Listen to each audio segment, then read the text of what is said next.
జై సోమనాథ. సోమనాథ శతకంలోని 17వ శతక పద్యం. రచనా తాత్పర్యం సోమనాథ మహర్షుల వారు.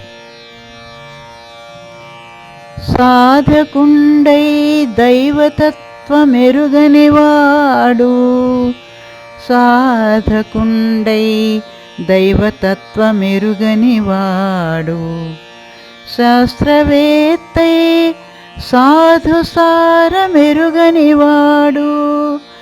మానవుండై మానవత్వమెరుగనివాడు, మహిలో మహిషము కన్న దిగువనే సోమా, మహిలో మహిషము కన్న దిగువనే సోమా.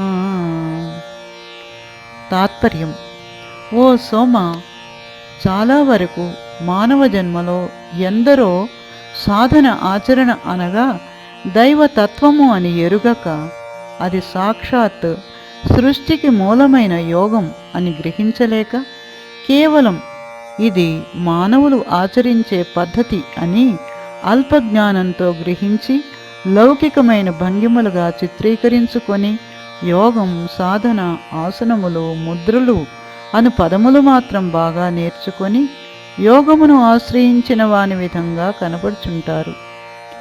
అలా సత్యం తెలియకుండా యోగంలో జన్మాంతరము ఉండినను నిష్ప్రయోజనమే. యోగశక్తి దేహంలో సిద్ధించదు, శరీర తత్వం నశించదు, మనసు స్థిరత్వం పొందదు, భావాతీత స్థితి కలుగదు. అలాంటప్పుడు మానవ తత్వం నశించి దైవతత్వం సిద్ధించదు. ఈ విధంగా యోగానుసంధానము సిద్ధించనప్పుడు జ్ఞాన చక్షువులు వికసించవు, సూక్ష్మ దృష్టి కలుగదు, వాక్సిద్ధి, సంకల్ప సిద్ధి లభించదు. స్థూల విద్యలకు సంబంధించిన శాస్త్రములు ఎన్ని చదివినను అవి నిష్ప్రయోజనములు.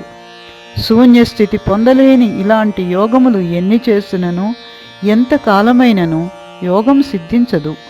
ఇలాంటివన్నీ దైవత్వములని గ్రహించి ఆచరించనందువల్లనే నిజమానవ తత్వములు కూడా కలుగవు.